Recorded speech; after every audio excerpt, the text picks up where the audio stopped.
Okay. So now that that's underway, well, really excited to be here with all of you to talk to you about inclusive and equitable design. I do want to say that we are going to have this be interactive. And so we'll be using a tool called Slido. I don't know if people are familiar with this or if it's brand new. But because we are a small group, you can also, of course, just unmute and share your thoughts. But Slido helps to create an inclusive experience for everyone because you don't have to have your camera on or your mic on to participate. So I'll be presenting that in just a little bit, but very excited to talk to you about this topic, which is very near and dear to me. I'll explain a little bit about who I am. So Sandra Camacho, it's my name, she, her are my pronouns. And as you can see here on the left, and I'll talk a little bit more about that in just a second, I do have kind of 3 different countries that are very dear to me. Colombia, which is where I was born, the US, where I was raised, and France, where I live. I'm not in France right now. I'm actually in the US in Houston, visiting family, but I've been living in Europe for about 10 years now. So it's a very different experience to be Latinx in Europe. It's very different, but in terms of what I do today, so I'm an inclusive design strategist, advisor, and educator. And so what that means in very simple terms is I help primarily product and design teams who care about social impact. I help them to build thriving work cultures that are anchored in principles of diversity, equity, and inclusion, and then to be able to translate those principles into the design process so that they can create products and services that are inclusive, meaning that they are accessible and usable by all types of people, regardless of their identity.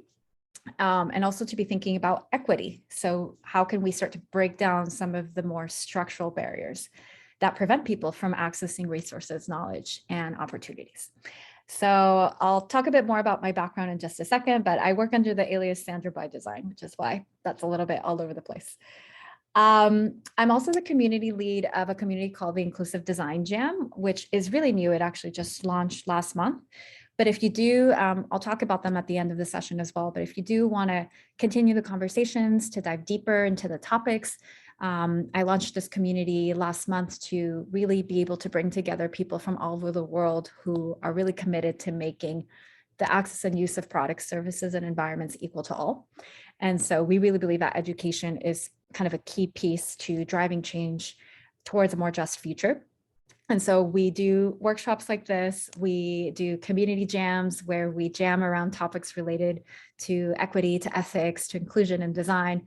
And it's not just for designers. So it's really for anyone that wants to embrace kind of a more inclusive and equitable way of working and is involved in creating solutions in some way. So whether you're a marketer, developer, designer, researcher, like we're all welcome. So if you do want to connect with us in the community, it's a little plug, it's inclusivedesignjam.com. So what we're going to do today, there are kind of 3 key questions that I'm going to walk you through. And again, it'll be pretty interactive. So you'll have a chance to weigh in and to kind of engage with the content. But the first is, what does it actually mean to design for inclusion and equity and justice? Because that is always a really difficult starting point for people. Like, what do the terms even mean?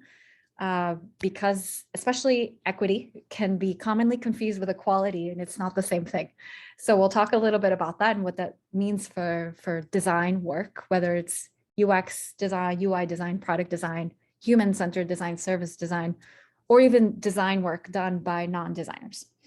Then we'll talk a little bit about how we can start to reflect on who we are, because you can't do this sort of work without taking a critical look at who we are as people, as designers, what's our culture, what are our processes, our habits, our rituals, all these sorts of things that are a little bit more imperceptible, we don't always think about. So the important part to know is that it's not just about tools and methodologies, but it really is about mindset as well, and culture. And then lastly, what you can do to drive change.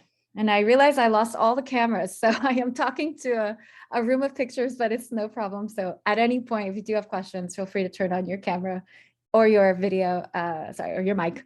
And that way, we feel that we're in the community together. So what we're going to do, we'll have just kind of 4 key parts to the session. So we'll be together until the end of the hour. to do introductions, and then I'll walk you through a couple of examples because a lot of these concepts are better illustrated through really concrete examples. Well, we'll break down some of the key concepts. I'll share some more practical tips, like how can you actually start practicing? What can you do as a next step to, go beyond just theory, but really move into action, but measured action. And then the last 15 minutes, so from 1 p.m. or sorry, I'm in Central Time, so I'm confused. 2 p.m. Eastern Time to 2:15 p.m. we will have Q&A. So for people who can stay after the end of the hour, we'll continue the discussion. But if you do have questions and they're important to answer during the talk, just interrupt me, or during the workshop, you can interrupt. A couple of things we won't cover because there's so much to explore here. So a few things is that we won't go into the details of any sort of ethical frameworks just because of time, and that's just a very big topic.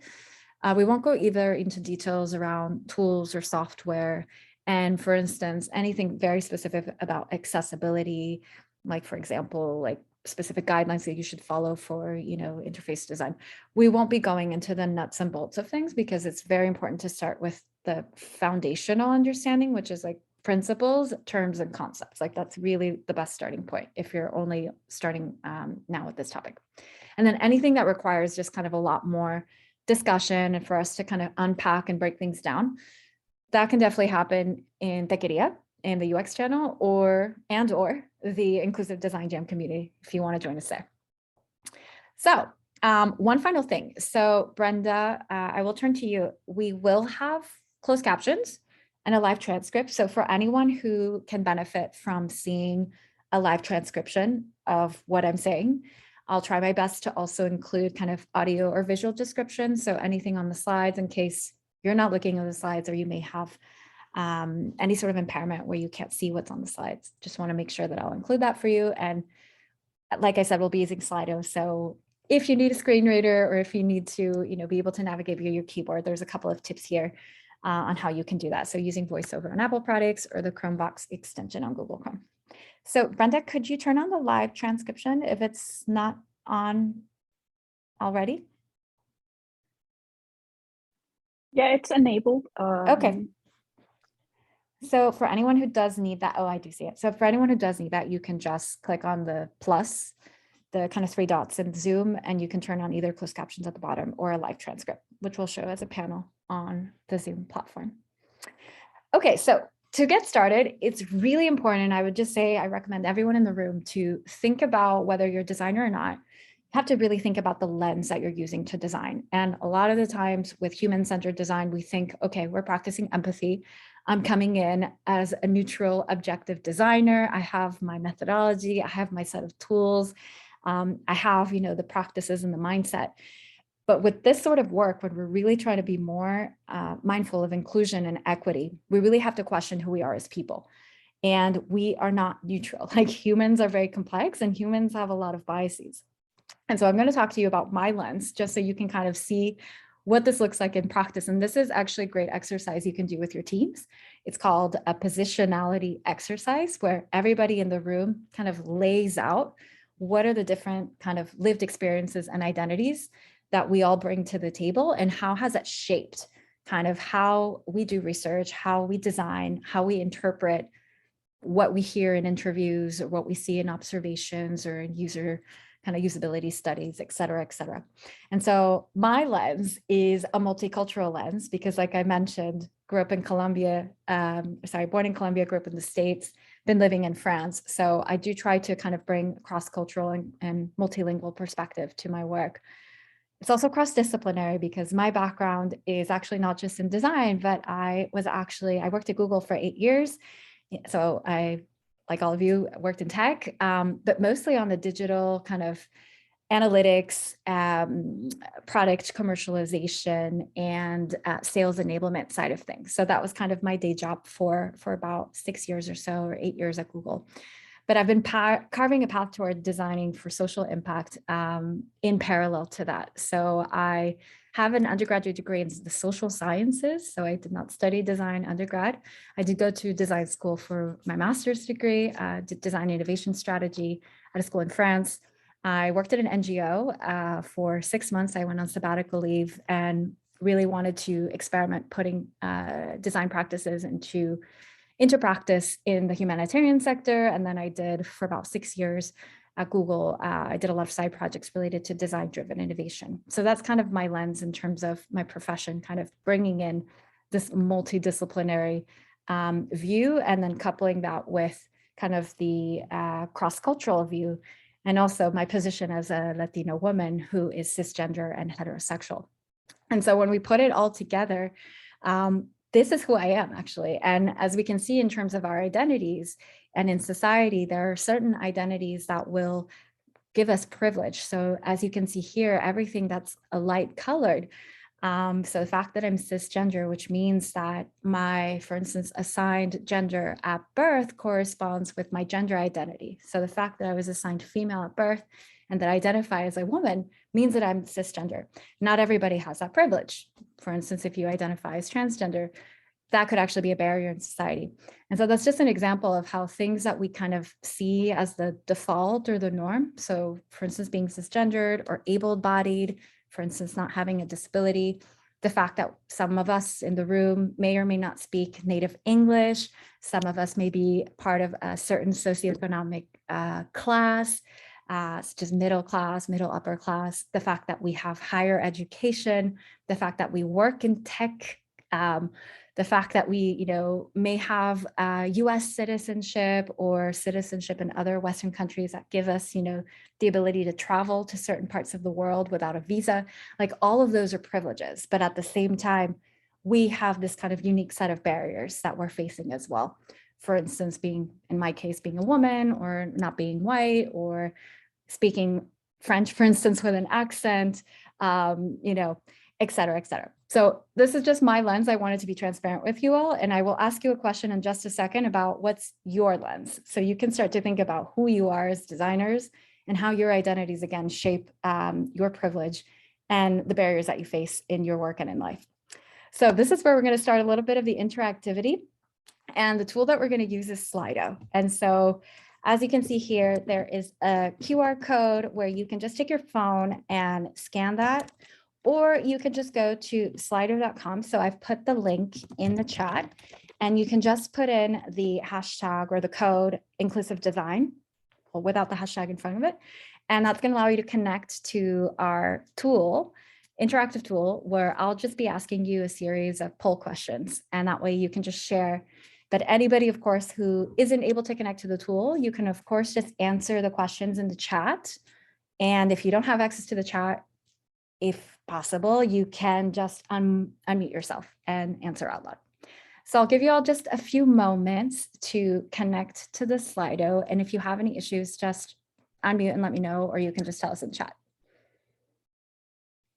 So I'll pause to see who's connected. And then I'm going to put up the first question on the screen. You'll still have the connectivity. Oh yeah, awesome, Melissa, thanks. Yeah, we don't talk a lot about it. And I think we need to be a bit more transparent about who we are. And again, we need to not take for granted the fact that like all of us have biases and the fact that we're also carrying certain different levels of privilege. And that privilege is going to show up in our work. And most of the times it's not necessarily perceptible. So for the first question, again, you can still connect through all of the QR code and the link on the left.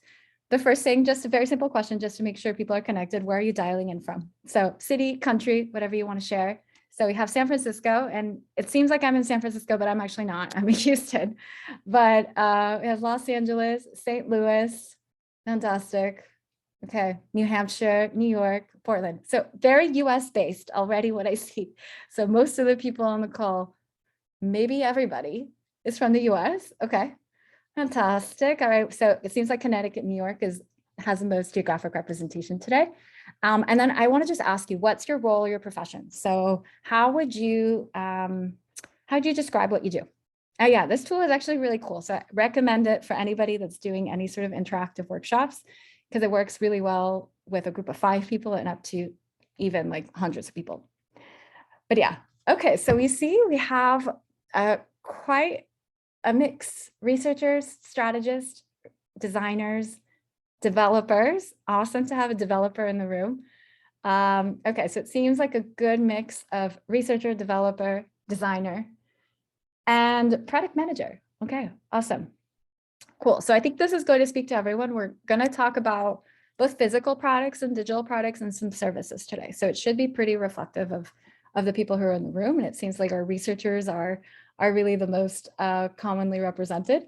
And then this question is not on the Slack because this question for some can be a very private question. And so if you were to do this exercise with your team, you have to be mindful of the fact that not everybody is either willing to share certain parts of themselves at work. So for instance, your sexual orientation or your gender identity, your religion. So again, this is something that be mindful if you were to do this exercise with your work, but you can at least do it yourself. So I'm going to ask you, just take 30 seconds. You'll see here on the screen that there's a couple of different, what we call identity markers. So different dimensions of your identity that are associated either with more power or less power in society, or with more privilege or less privilege. And as you can see, just take a quick scan. So skin color, gender, socioeconomic status, your level of education, your documented status, your level of ability, neurodiversity, which means kind of the way that your brain works. So someone that is neurodivergent would be someone, for instance, who may have ADHD, who may be autistic, just to give you a few examples if you're not familiar with that term. Et cetera, et cetera. And just kind of think of, where do you fall? And obviously you're not going to necessarily fall all on the left or all on the right, because we are complex people. We have kind of a mixed set of privileges and barriers that we face in our lives, or advantages and disadvantages. But this is something that at the start of every design project or research project or development project or product, whatever, anything related to design work, think of these lenses, because these lenses do not disappear when you do this work. And a lot of the times what we find in a few examples that I'll show you, some of the biases that are associated with this will be amplified when you're creating, especially when you're creating technology. So keep this in mind as we move forward. So we're going to start with just exploring some key terms and concepts. And I'm going to ask just a quick question. I want to hear from you, like, what comes to mind when you hear the term inclusive design? Because I think that we're going to have many different levels of familiarity in the room. Some people who do this already, it's like your bread and butter. Some people who are starting to explore it, and others maybe who have never done it or have never heard of it, or maybe it's something that is trending a little bit in your circles, but you don't really know what it looks like in practice. So I'll give you all a second. And if you haven't had a chance to connect to the Slido, you can also, of course, answer in the chat. And we can have a little bit of time for discussion just to kind of break down what this means for different people. But I see our first suggestion already is design that takes into account different points of view, many perspectives. Okay. All right. So I see something about perspectives and points of view. Then I would challenge you all to say, how is that different from what we do in human-centered design or in UX design, where there may already be many perspectives? So maybe what types of perspectives would be an additional layer that you can add to that. So I see we have 7 people typing, so I'll give you all a second, because I know some may want to, may want to elaborate a bit more. So design that's not just does not require prior knowledge or much learning to interact with. Okay. Something that works for people, for folks of different abilities. Absolutely. Language, education, and technology. Okay. So being able to adapt something to different degrees of knowledge, different languages, different kind of levels of tech, literacy or fluency. Design that considers disadvantaged identities, consider individuals over quantity of people. So interesting. So this gets us to that question of the average user or the default user, and even thinking of like proportions, are we designing for the majority, or are we designing for these terms that I prefer to not use? So the terms of extreme users and edge cases, which we're trying to remove from our vocabulary, because it can actually serve to dehumanize certain people. No one is an extreme case. We're all humans. So I see here Many perspectives, marginalized, yes. So centering those who are part of marginalized groups, fantastic. Considering what voices are missing from the decision-making spaces, yes. Design that acknowledges and includes different lived experience, solve for the pain points of the most excluded, UX design includes different languages, abilities, and cultures. Design that takes into account taking not only the human dimension of sentient beings. I'm not sure I understand that. So maybe I'll have a few of you, if anyone wants to go off mute, and I just want to hear your reactions to these definitions, or if anybody wants to elaborate what they've suggested. So anyone who wants to come off mic, no pressure, but just want to see if anybody wants to react. Yeah, I think Edwin. it's interesting that the first thing that go to my mind is practices and know exactly how we're designing everything, you know, like comes to mind, like, okay, the font has to be a certain size, the color has to be something you can read. And I'm thinking I go directly to specifics and know about, okay, who we are designing for or what the process is. Yes, absolutely.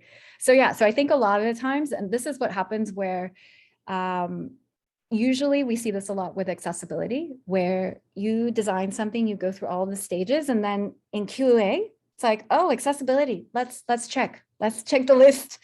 And you're like, oh, wait, we already coded all of this. We would have to recode it all to, be able to actually adapt it to this particular use case for someone with a hearing impairment or sight impairment, or have you.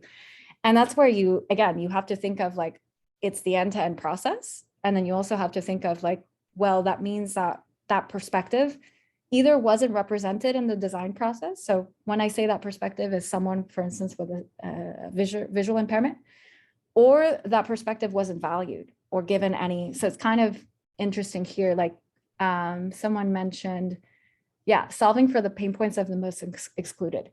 So the fact that it's like, well, maybe we know that that is a pain point, but like we didn't prioritize it, or we don't have the time, we don't have the budget, we don't have the resources. And so those are kind of the trade-offs and the compromises that you kind of need to make throughout the process. And a lot of the times the trade-offs end up creating harm for the people who are already the most marginalized in society. So you kind of have to take a step back and think of, oh, like we have to start thinking about ethics, like as a design team, because it's like we may be responsible for reinforcing these systems of oppression that we're living in, but we're not even aware of what we're doing. Anyone else want to react or comment or add any other definitions? Otherwise, we can move forward. Everyone's a bit shy, no worries.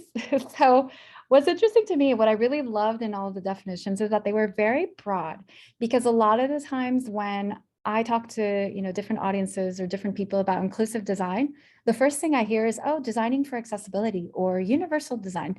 And there seems to kind of be this correlation that's immediately created between when we design for inclusion, it only means digital accessibility, or it only means kind of creating environments that are accessible for everyone.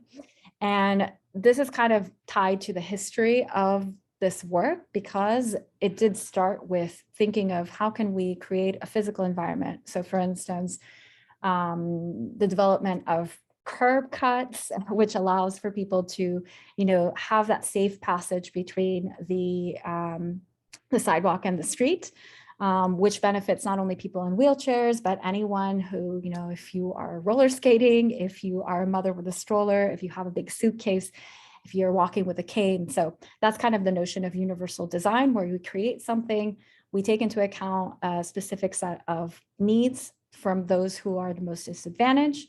So in this case, people who have a certain physical disability, and we design something that not only benefits those people, but that benefits many, many other people.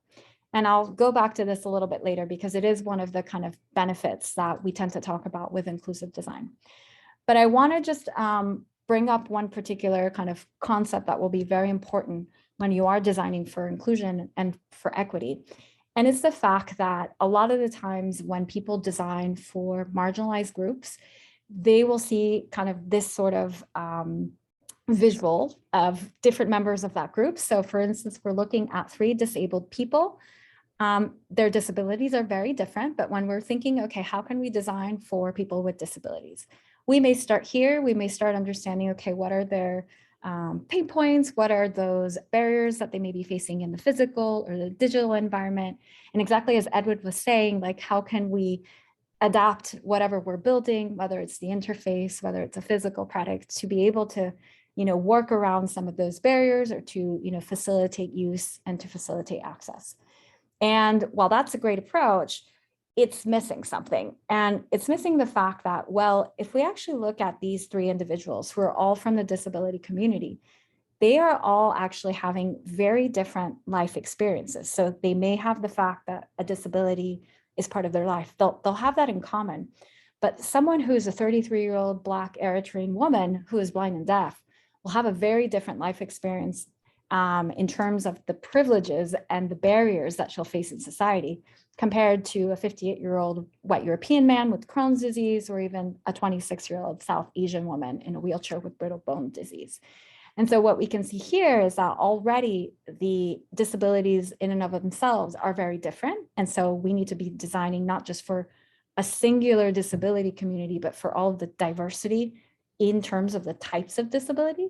But then when you add in these other layers of their identities, you have to think of, how does a Black woman who is disabled, how is she going to experience the world compared to a white man who has a chronic illness? They're going to, again, not have that same experience. And so the solution that we're going to propose for them needs to take into account that multiplicity and that complexity of their life experiences. And these are all real people. So these are the names in case you want to look them up, because I'm referring to real people who are part of this community and who are also advocating for change. And so what we see here is this concept of intersectionality. The fact that people aren't just part of individual groups. So yes, we may all be part of the Latinx community or the Latina community, but we still all have very different layers to our identity. So our race and ethnicity can be very varied even across the Latinx community, gender identity, class, language, all these sorts of things. And this is where we start to realize this concept actually came from Kimberly Crenshaw, who's a critical race theory scholar and a civil rights advocate, especially in the law community. And what she kind of came up with this term is the fact that intersectionality is something that affects everyone in a very unique way, meaning that depending on what sort of mix of social identities you have, you're going to have very unique experiences of discrimination and privilege. And so if we're looking to truly design for inclusion and we're looking to truly design for equity, we have to take into account all of those specificities. Like, we can't do a one size fits all sort of approach, which is what we see a lot with universal design. And so this is where I want to hear from you, kind of, if you were thinking of designing an inclusive product, an inclusive service, an inclusive interface, what makes something inclusive? And I know some of you already talked about it already in the previous question, but we're going to focus just on the term inclusive, just to see kind of what's your understanding of what it means to design an inclusive product or service. And if any of you want to even provide examples, for instance, let me walk you through like one product that I think is really inclusive and explain to us like what makes it inclusive. So you can do that, of course, in the Slido. And once everybody has sent their questions, we can also have a few people share out loud. But I'll give you all just a second to reflect and to share.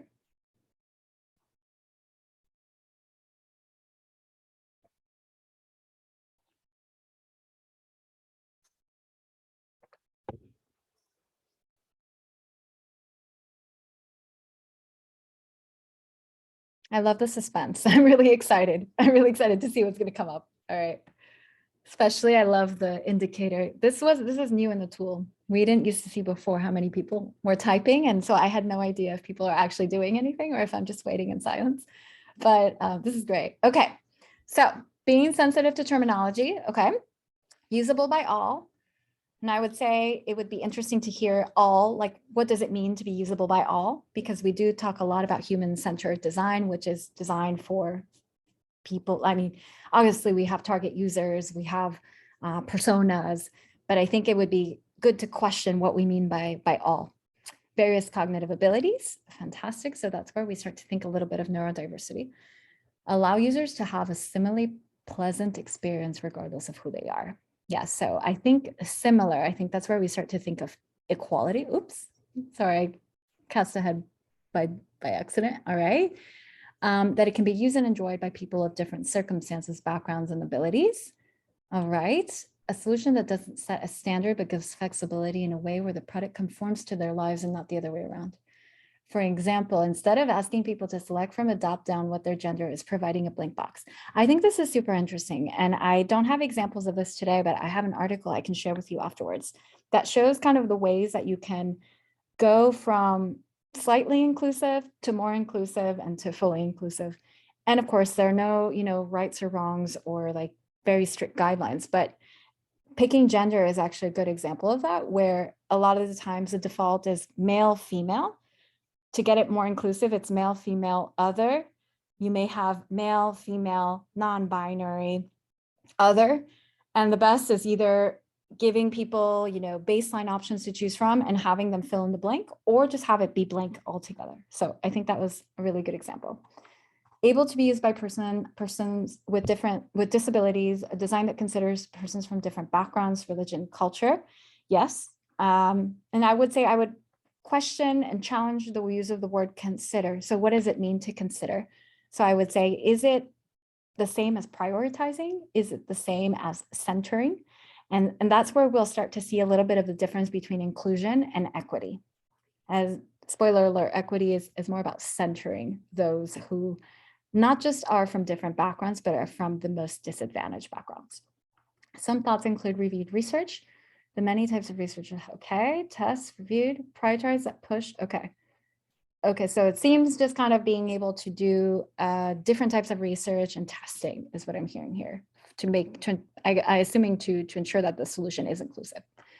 Okay, does anybody want to go off mute to react, to share any thoughts on, even if you want to share an example of something that you've seen that you were really inspired by or surprised by in terms of an inclusive product or service? Anyone? I only see Kristen and Edwin, so I'm looking at you, but for all the other anonymous people with cameras off. I'll say something. Yeah.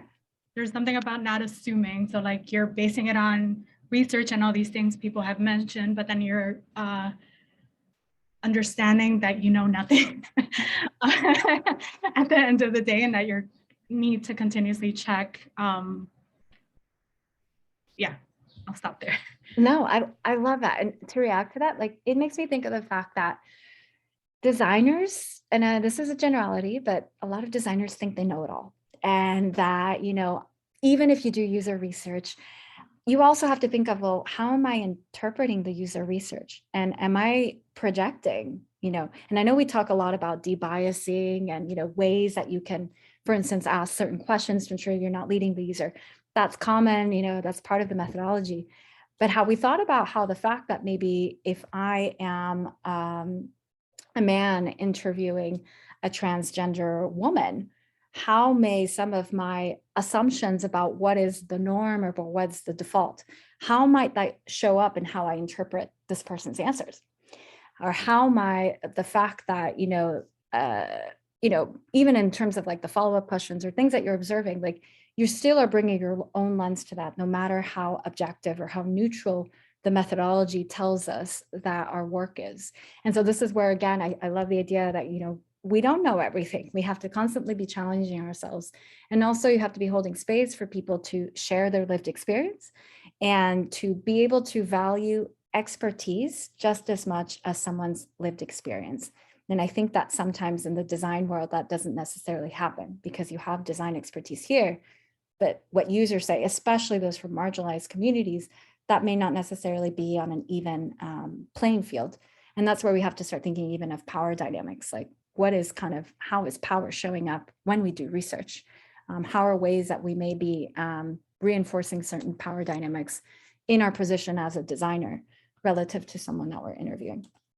And so a couple kind of examples that I want to walk you through, and I do want to be mindful of time so that we do finish on time and have those 15 minutes for Q&A is that, we have to start to question who are the default users or who are the average users that we're designing for.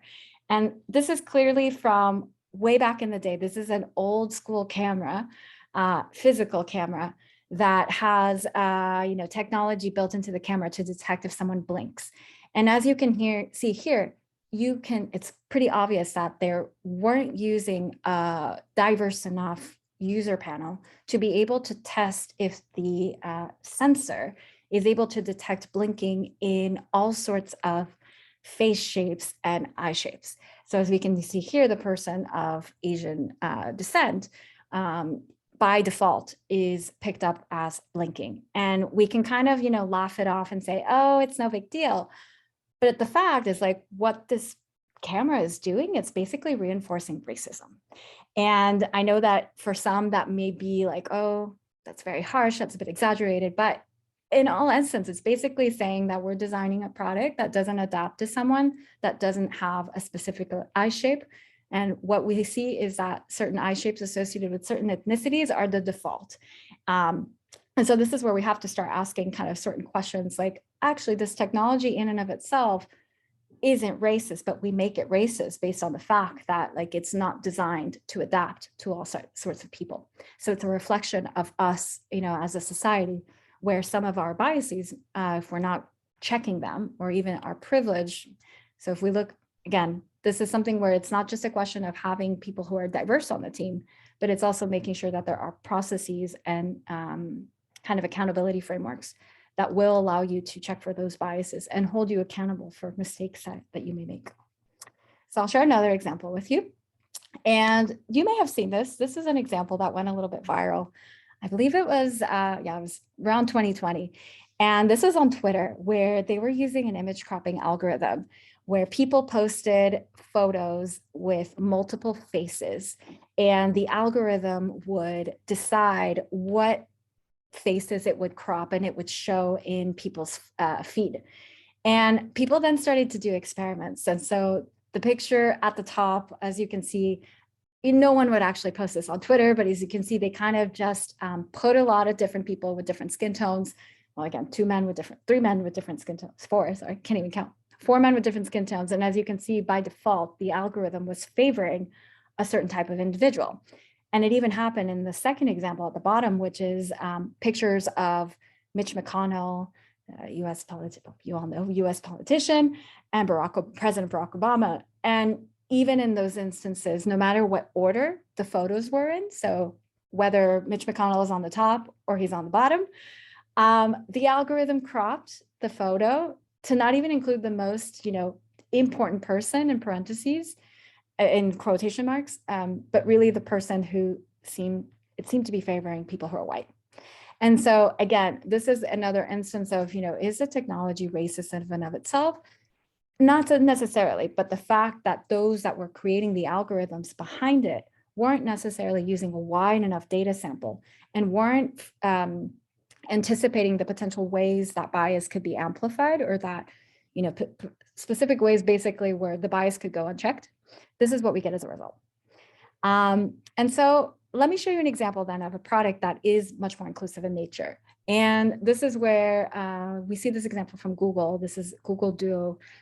So kind of the equivalent of FaceTime on Android. And I believe, I'm not sure if it still exists, but what they've done is that they've been really mindful of the fact that people with certain skin tones are not necessarily showing up in a very kind of authentic and enriching way in video and in photos, because the sensors aren't necessarily detecting, or they're not necessarily adjusting themselves to capture more light and to display certain skin tones in an equitable way.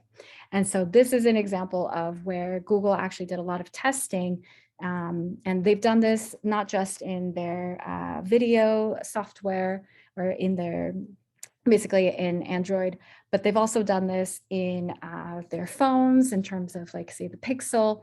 I know that was a big launch that they had last year. I know that they've created kind of a whole kind of set of algorithms that will be able to better detect skin tones and to have that kind of end-to-end diversity of skin tones, so that they're able to take into account the fact that even in low light settings, if you may have darker skin tones, you're still going to show up as yourself. You're not going to be washed out, or you're not going to disappear in the image. And this is, again, something that will not just benefit those with darker skin tones, but it'll benefit everyone, especially if you find yourself in low light conditions.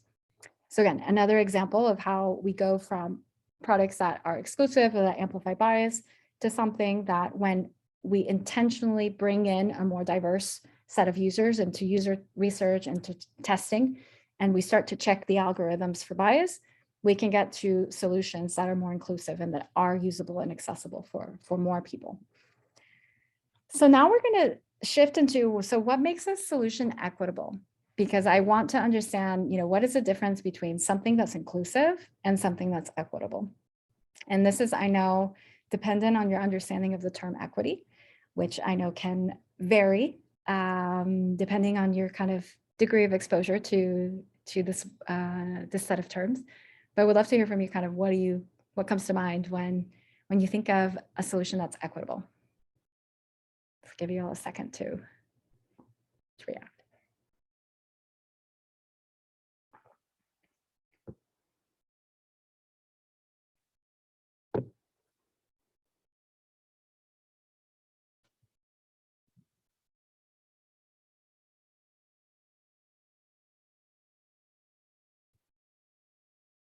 Okay, so we have 2 people typing, so it seems like some people are holding back. So again, you're always welcome to react in the chat. And I know we lost a few people along the way. So if you do have to run off to another meeting, you can always, of course, watch the rest of the session via the recording.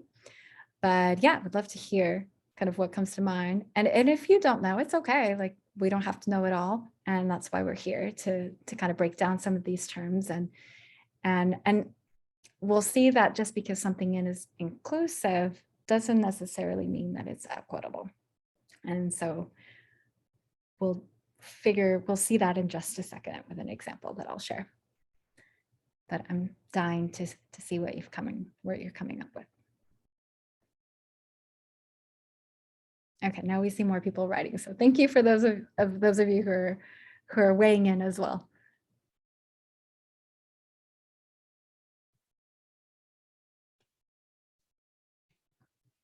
And I know sometimes the tool can be a bit buggy, and so we'll see every single answer pop up at once, which I think might happen here, versus kind of coming in one by one. So we'll see. Or otherwise, you are drafting kind of thesis statements here, and I'm going to get a lot of great details. We'll see.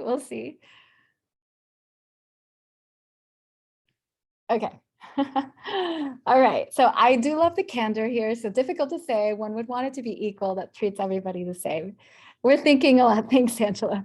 Yeah. And I know this is kind of a trick question, because it really depends on, it's that detail that makes it hard. And we should just let me send more after. But you can send, maybe I didn't set it up to send multiple answers. So if you want, you can always continue and send a second answer in the chat. But yes, this is where it is a common misconception of, equality and equity mean the same thing, and they don't. And some people think of equity, they think of like capital, and they think of investments. And I was like, that's a whole different world. So tempering growth hacking with individual people. Very interesting. I hadn't seen that before. It would be great to unpack that a bit more. Shifts the scales. Ooh. Historically, certain groups have been put at a disadvantage and made vulnerable. Equitable design would help reduce that vulnerability and harm, or even the effects of precious heart. Ooh, very interesting. Allow all the users to have an equal experience without having their experience hindered by biases the design is taking. Groups that the design is not taking into account, or difficulties some groups might have using. Yes. Okay. So I do love the idea. I'm seeing equal experiences, taking into account specific difficulties that groups have. The fact that we are shifting the scales. So that means we're kind of zooming out and looking at things both from a historical perspective, as this person pointed out here, but also in terms of systems. So it's not just about individuals, but zooming out and thinking of systems. considers that we're all coming from different spaces and abilities and all those things. Yeah. Maybe a quick example is giving someone from a greater distance more time to arrive. Yeah, I mean, that's the spirit that we're basically going in. It's the fact that we're not going to necessarily give people the exact same thing, because that means that we're not taking into account the fact that not everybody is starting at the same point. So it's like the idea of like a marathon, where basically like some people are already hours ahead in the marathon. And then we expect the people who start hours later to be able to finish at the same time. And again, this is where equity is all about being able to take into account the structural barriers that people face in society. And those structural barriers are tied to, for instance, these larger systems of oppression that we live in, white supremacy, patriarchy, and that tends to trickle down into, you know, our day-to-day experiences through the form of racism, through the form of sexism, misogyny, transphobia, classism, ableism, and many, many more. And so this is where, when we're really thinking of equity, is we're starting to take into account the fact that society is not equal, that we're not in a meritocracy, that it's not enough to give everyone the exact same product or the exact same services, but that we have to adapt them to the unique kind of condition and situation that the individual find themselves in. Knowing that we may not always be able to identify people. So like I mentioned, some people may not want to express their sexual orientation or their gender identity. They may not be ready to do that with the world. But we as designers can actually start to design our products. Instead of just being inclusive, we can start to design them to be anti-oppressive or anti-racist. And that's where we realize that we're actually taking more of a stand against dismantling some of these systems that are leading to so much inequity. So I'll show you an example of what happens when you make something that's inclusive, but that's not equitable. And that's this product. Are you all familiar with this? Have you seen this before? No? Yes, no? Okay, so I thought maybe some of you may have seen this. This is a really common product. When we talk about inclusive design, everyone's like, this shoe. And if you haven't heard of it, it's no problem. So this is a Nike shoe. And this shoe was a huge buzz, or made a huge buzz last year. It's the Nike Fly's Go shoe. And it's basically a shoe that was designed to answer the question, how might we create a shoe that you can put on without having to use your hands? So like a hands-free shoe. And the idea was to create a shoe for athletes who had a hard time getting in and out of their shoes. And so it was developed with insights from the disability community, as mentioned here. It's a shoe that no matter your level of ability, you're able to use, because you can just pop it in, out, pop your feet in and out. You don't have to bend down. You don't have to tie any laces. It's inclusive, right? And so this is where and is it really expensive? So yeah, so this is where we have to start thinking about access. So it's not just the fact that someone can use it and that someone at very different levels of ability or in different circumstances can use it. So for instance, I broke my foot, you know, I'm not able to really bend down, you know, I can at least, you know, slip on the shoe and on one of my feet. Okay, that adapts to me. But yes, this is actually where the problems lie, that we have to be thinking about inclusivity and equity end to end in the design process, and even not just design, but in how the product actually gets to the hands of the person that's going to use them. And that's what we were seeing. Because the product was so hyped up, they had this huge marketing campaign. And I actually do a session for the Inclusive Design Jam community where we go through this as a case study, and I'll be doing a session next month for anybody who wants to come. It's an initiation jam, a little similar to what we're doing today, but we explore the case study of the Nike shoes to see the fact that when you think about the go-to-market strategy, the shoe was priced at $120, but it immediately sold out everywhere. And there wasn't any sort of priority access that was, you know, any sort of service for priority access that was created for people with disabilities, who are the ones who are going to benefit the most from the shoe. And so it showed up on reseller sites from $500 to $700. And it took a really long time for it to be restocked. So already you have to think of the price point, which was really high, but also the fact that the team at Nike didn't really necessarily think about equity. Like, how can we decrease the barriers that the people for whom this was designed, how can we decrease those economic barriers so that they can access it? And so this is where we realize that when you create something that is accessible or inclusive, we really need to be thinking of the end-to-end user experience with that product. So not just that they can use it, but that they're also able to purchase it, that they're also able to have access to it. And that's really the key word. When you think of equity, you have to think of access. And this is where, again, it ties back to those structural barriers.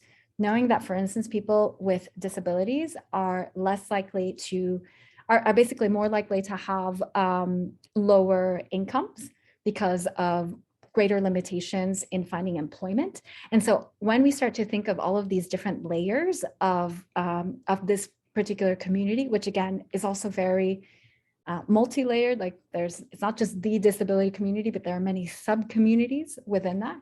We see that we have to actually be thinking more bigger picture in these designs. It's not just about the product and its inclusivity, but we have to look at the ecosystem that that product lives in and the people who will use it.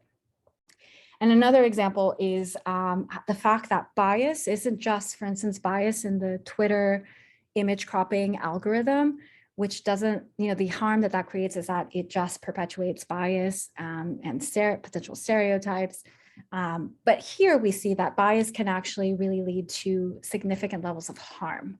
And this is an example where there was an algorithm that was used in decision-making software in the healthcare system that determined basically people would need to go through kind of a questionnaire or a tool to decide what sort of level of healthcare they would receive, if they would be able to go into more complex kind of healthcare programs specific to their diagnoses and to their conditions. And what they found, a study was done, so it was a few years back, the study found that in fact the algorithm was really biased because it reflected the bias that already exists among doctors who are less likely to believe patients of color in terms of the degree of the severity of their symptoms. They tend to be misdiagnosed or they tend to be turned away from specific kind of healthcare. And you also have to think of even access to healthcare in terms of like financial means. And so what we see here is that millions of people, the study showed that white people were actually had higher degree of referral rates to this complex care program compared to Black patients who had the exact types of symptoms, like the same severity. And so we see here that there are actually huge repercussions in terms of the negative outcomes of bias and of even just racism being amplified, especially by, with algorithmic technology, because for some people it can mean life or death. And not just, so we're not just talking about representation or use of a particular product, a consumer product, but making sure that we're, recognizing and reflecting people's humanity in the products and services we create. And another example of, how can we really think of equity is here. And this is just actually a small site that I found that they sell bars of soap, but they actually give the customers the ability to name their price. And so this is kind of like the sliding scale model where we are thinking of equity. We do see that some don't have the ability to pay for a particular product, but we're going to distribute, in fact, those costs among those who can pay, and giving kind of the end users the agency to decide for themselves rather than imposing a price that could be exclusionary to some people. So I know we only have about 5 minutes left, so I want to quickly just zoom through these last couple of slides. But this is where we start to realize that, okay, inclusive design, it's definitely about designing for accessibility. It is universal design could fall under this umbrella as well of making something that adapts, kind of a one size fits all sort of thing. We have to design for diversity, meaning that diversity of perspectives. We have to be thinking intersectionally. But if we truly want to move towards a future that's more just and equitable, we have to be able to zoom out and start to look at the systems that we're all living through. So everything from the cis hetero patriarchy, white supremacy, these systems of capitalism that we live in, colonialism, ableism, because all of these dictate the way that we make decisions at work, the way, like whose voices are actually heard, what trade-offs are made, how people are held accountable for the harm that they potentially enact with their products and services. And so we really need to be thinking not just about unconscious bias, but we have to zoom out and really think of these systems. How do they show up in terms of power and privilege, even in our teams? And that's where we start to think of inclusive design, not just as designing for inclusion or even designing for equity, but designing for justice. And that's where we start to add kind of other layers into this work. For instance, anti-racist design or ethical design, even decolonized design. How can we make room for other perspectives in design that aren't just Eurocentric or North American? So that's kind of food for thought for the future. We're going to skip this because we don't have time. And so I'm just going to send you to kind of what you can do to start driving change just to close up the discussion. And then we'll have 15 minutes for Q&A. But I'll leave you with just some things that you can start to reflect on moving forward. And I would say start to take a look at your team dynamics and your processes and start to compare that against the principles of inclusive and equitable design. And these are kind of the 6 principles that, that I've come up with that I use in my practice, but really centering the needs and voices of marginalized communities, accounting for intersectional identities. So for instance, we're not just going to design for the disability community, but we're going to understand the intersections that exist within the disability community. For instance, queer disabled folks or Black disabled folks, and understand the nuances of their experience. We're going to unpack our own biases and power and privileges. So kind of what we did at the beginning, your lens, you have to be mindful of that lens. We have to start to recognize what harm looks like in order to be able to preempt it or anticipate it and to remedy it. And I think this is also something that doesn't happen very often. There might be some apologies for harm that's done, but there's no actual work that companies do to repair the damage that has been done. So that's something to keep in mind. And of course, making your decisions in line with, ethical principles, which is very lacking in design. We don't necessarily have ethical frameworks that are standardized or universal. So a lot of teams and organizations have to create that for themselves. And then lastly, this is a very common one, is that a lot of times we take accountability or we acknowledge our intentions. For instance, oh, I didn't mean to do that, or we didn't mean to design something that was exclusive. But that's not going to really drive change. Like, we have to start taking accountability for the impact that we're having, not just our products and services, but we as individuals, as designers or developers, researchers, we all contributed to that. So we have to start to acknowledge our complicity in that harm in order, again, to start to repair and to preempt it, to make sure that it doesn't happen again. And we're not going to do this question because we don't have time. So I'll leave you just with a few questions that you can take away for your teams. So start to ask yourself, what are the power dynamics at play in my team, in my organization? You can use this great wheel. It's called the Wheel of Power and Privilege. Happy to share it as a resource afterwards. But it's a great exercise to start to see, like, what are the perspectives reflected in my team? And are most of those perspectives in the middle of the circle, which are the identities that are associated with the most power in our society? So speaking Native English, being a cisgender man, being white, having post-secondary education, being able-bodied, heterosexual, et cetera, et cetera. And how can you start to diversify those perspectives and making sure that you're really kind of explicit about, are there certain perspectives that we're centering and some that we may be overlooking or silencing? Sometimes you may not even realize what this looks like. So I'll give you a few concrete examples afterwards. But another set of questions is just, what biases may you be carrying into your work? And that's where you have to invest some time in self-education. Like, what bias may I have? What is racial bias? What is gender bias? How might that be showing up without me realizing it? And then, of course, doing that kind of exercise of, what are my gaps? What do I not know? If you look at this wheel and you see that there are some identities that you have no idea what they mean, such as being like neurodivergent, or for instance, someone that's non-binary, what does that even mean? This is where there is the importance of going out and actually finding stories, listening to people's lived experience, finding tools and resources that can allow you to have a better understanding of identity. Because without that baseline understanding, it's going to be very difficult to know kind of where you might fall short and how your biases may show up in the process. And yeah, Angela, as you said, a lot of us, we're not aware of this, and I have bias as well. So like, even doing this work, like, it doesn't mean that I am, that I am protected from that. No, I have bias as well, but I try to, hold myself accountable. And that's why it's also important to work on this, not just as individuals, but as a team. And it's something that needs to be done collectively. And then here are just a couple of examples. Like if you're wondering, okay, how do I do this on a more concrete, practical basis? There are many, many more, but these are just kind of things that you can start to think of. These range from very specific to a bit high level. But for instance, like starting to create principles in your team, and even maybe across cross-functional teams, like let's have a set of principles that we hold ourselves accountable to when it comes to inclusion, ethics, and equity when we're building products. How can we maybe look at our personas and see, like, is there any way that maybe we're amplifying or reinforcing stereotypes in our personas, such as like adding photos, adding names, adding ages? How are ways that like bias can be carried through the personas that we build without, again, us realizing it? Finding ways to stress test your design for exclusion and harm. So thinking of, in user testing sessions, maybe let's try to bring a set of very diverse users and ensure, if we put these products for the most marginalized user, are they able to use it? Is it accessible? Are we sort of potentially reinforcing harm or bias in any way? And again, do that in a way that is, of course, safe for the end user.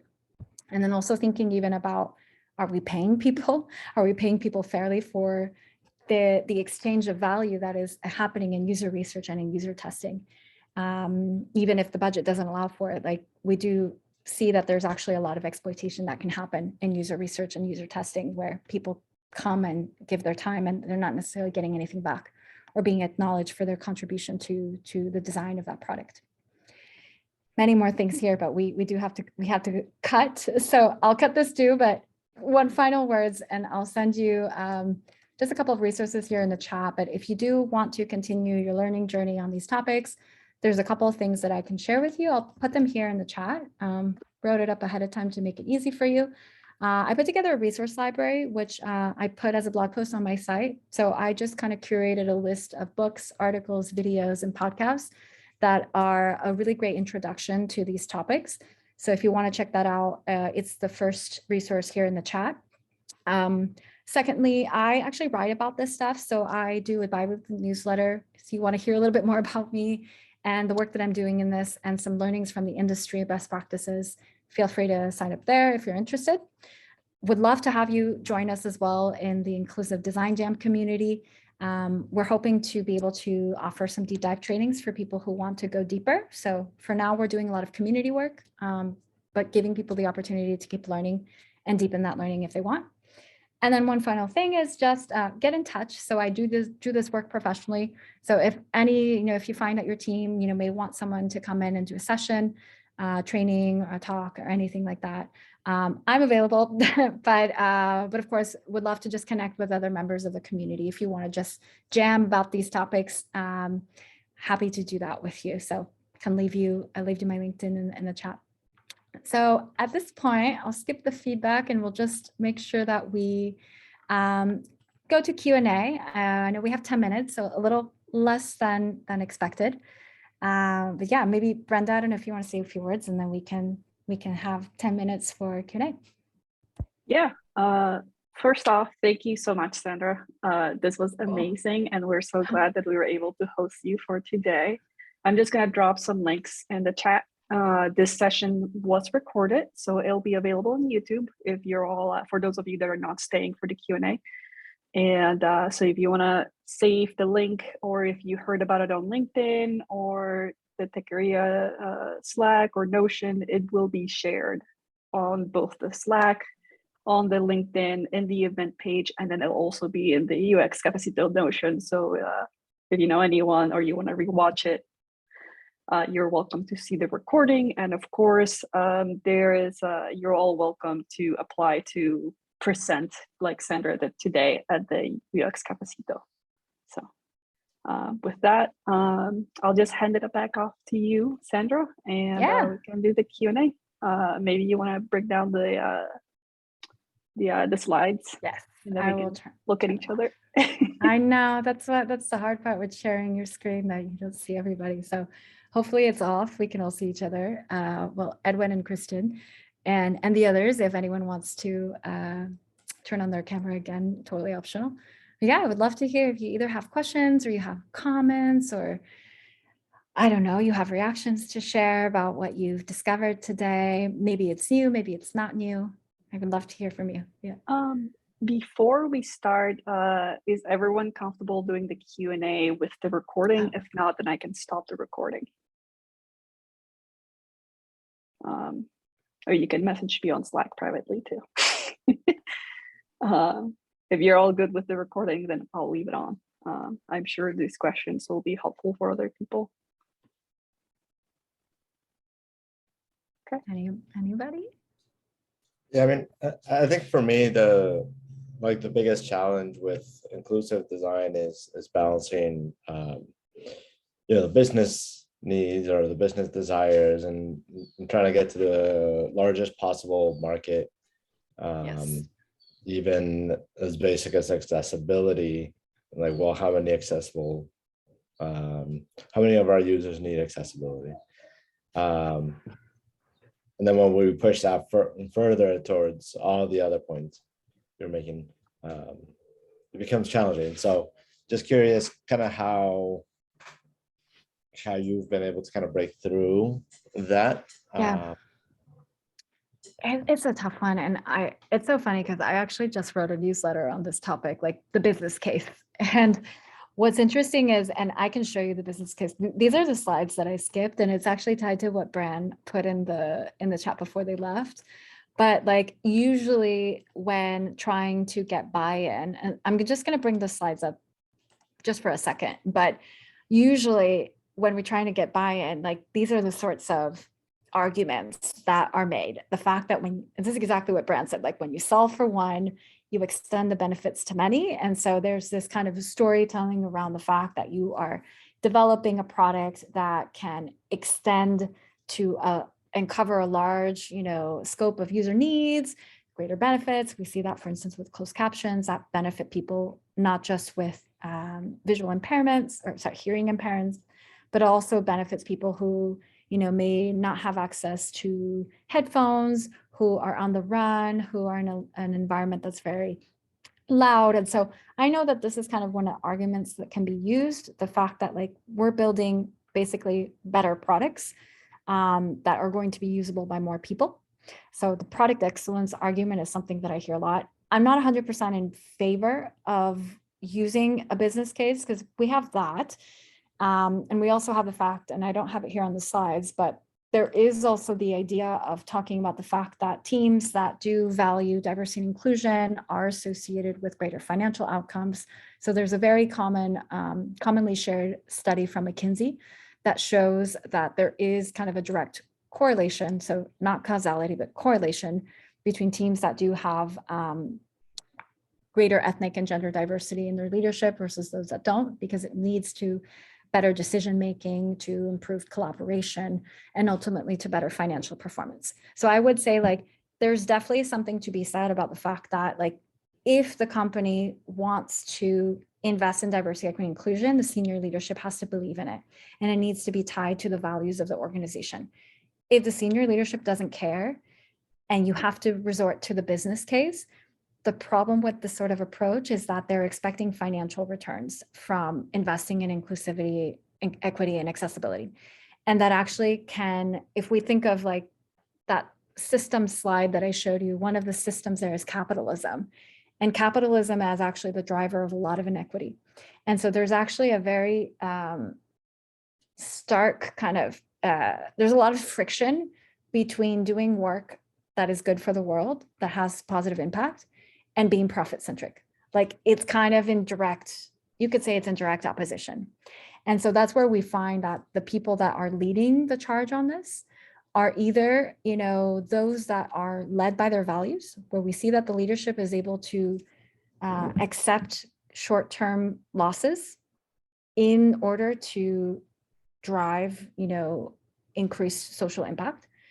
But businesses that are not ready to do that, this sort of work is either going to be quickly abandoned or it's going to potentially reinforce and create more harm. And that is the tricky part. So in my respect, what I do is I try to just work with organizations where I see that the leadership is on board. I see that they are, anchored in their values. And if they're really looking for profit kind of centric returns on this, I don't work with them. So that's kind of how I'm solving it in the short term. But I think what I've learned, and other practitioners in this space, what we've learned is that you can't change hearts and minds. And no matter even all the data that we show, and that's what I wrote my article about, even with all the data, they're still going to be poking holes in it.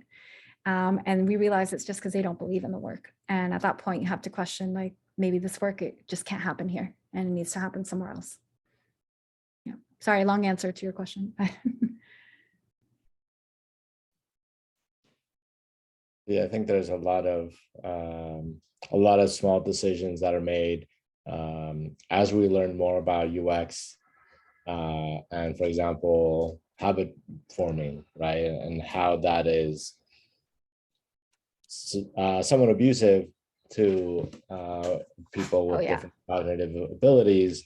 It's abusive to everybody, but with lower cognitive abilities, having that big old button that's right there, or the flashing ads and all those types of things, like, how do you, it's always tricky to like pull the individual, the team members away from those things that we've learned, because maybe they just read the book.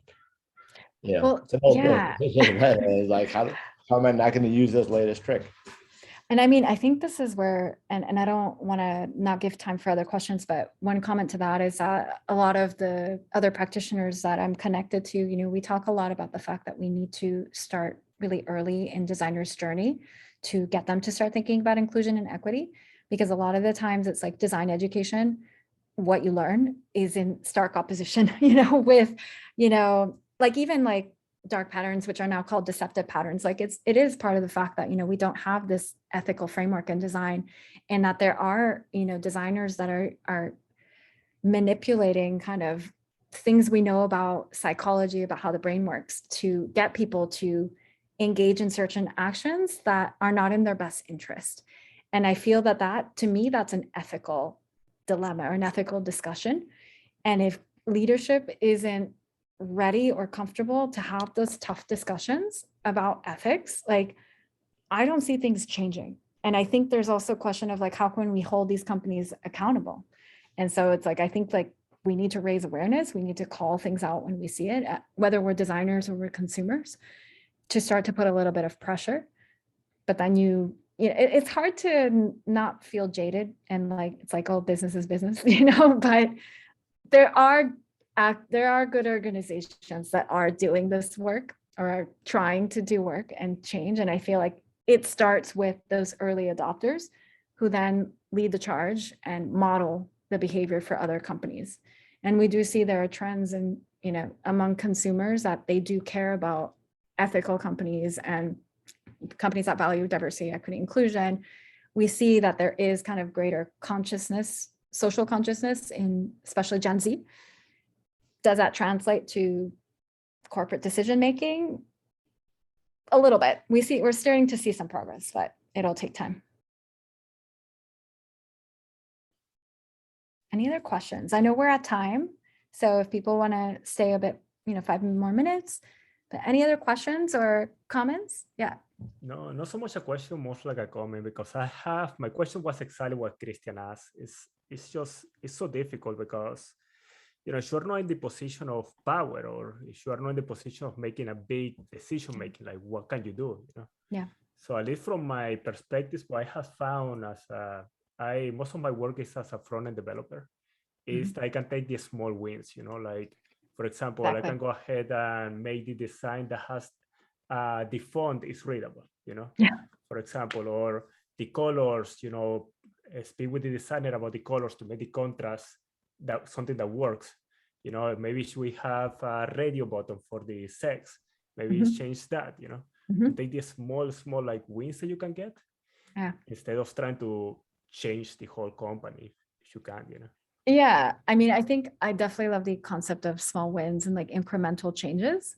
And I would just say, I think what's important though is to keep in mind that these incremental changes won't lead to the greater systemic change that we need to truly, move towards equity and towards justice. I don't think that means that we should give up and not do anything. But I think we should just be mindful that, maybe these are the first steps that we take, but it's still not enough to actually really drive larger widespread change. But at least, you know, you are contributing. But yeah, I mean, it's tough because I think if you don't have power, I mean, I think this is why this sort of conversation needs to be going, you know, it needs to reach people who are higher up. And I think that over time, you know, there might be people whose values do resonate and are in alignment with this sort of work and who can start to drive some change. But if we don't reach those people, I feel that at some point, if you're in a more junior position or you just don't have power to change processes or systems, or you're going to hit a ceiling. And so you're kind of, yeah, your impact will be limited. It'll still have an impact, but again, we need leadership. We need leadership to buy in. I don't have most people in this industry, we're figuring it out. So any other thoughts or questions?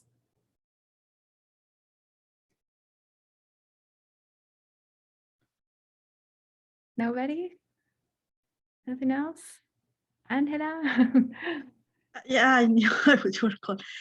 No, I like what I put in there. Like one of the issues is like most of us are not really aware of our biases, and then it's more like, and with the companies too, it's more like retroactive. Like you put something on the market, something happened, and then you discover, oh my God, that was happened.